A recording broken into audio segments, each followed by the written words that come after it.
இந்த வாழ்க்கை ஒரே மாதிரி இல்ல. ஒரு நாள் சிரிப்பு, ஒரு நாள் சுமை, ஒரு நாள் உயரம், மற்றொரு நாள் தாழ்வு. அப்பதான் இந்த வசனம் என் மனசுக்குள்ள மெதுவா பேசுது. வாழ்வு காலத்தில் நன்மையை அனுபவித்திரு, தாழ்வு காலத்தில் சிந்தனை செய். பிரசங்கி 7:14. வாழ்க்கை நல்லா போகும்போது நம்ம எல்லாத்தையுமே சாதாரணமா எடுத்துக்கிறோம். இது நம்ம திறமைன்னு நினைக்கிறோம், இது நம்ம புத்திசாலித்தனம் தானே நினைக்கிறோம், இது நம்ம பலன்னு நினைக்கிறோம். ஆனா தேவன் சொல்றது வேற. நன்மைய அனுபவிச்சுக்கோங்க, அதுக்கு நன்றியே அடையாளமா இருக்கட்டும். அதே வாழ்க்கை ஒரு நாள் கீழே போகும்போது எல்லாம் முடிஞ்சதுன்னு நினைக்கிறோம். கடவுள் நம்மள மறந்துட்டாருன்னு நினைக்கிறோம். நம்மையே குறை சொல்ல ஆரம்பிக்கிறோம். பத்தாதுக்கு கடவுளையும் குறை சொல்ல ஆரம்பிக்கிறோம்.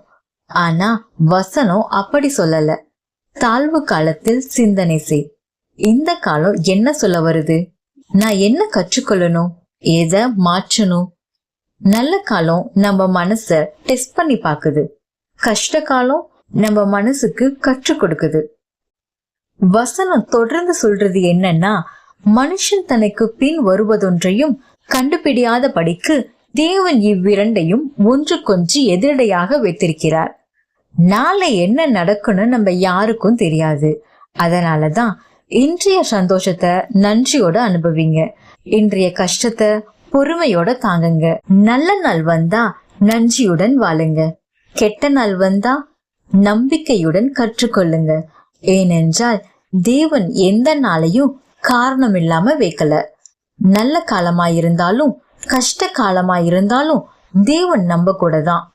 இந்த நம்பிக்கை உங்களுக்கு உண்மையா தோணுச்சுன்னா இந்த வீடியோவை லைக் பண்ணுங்க.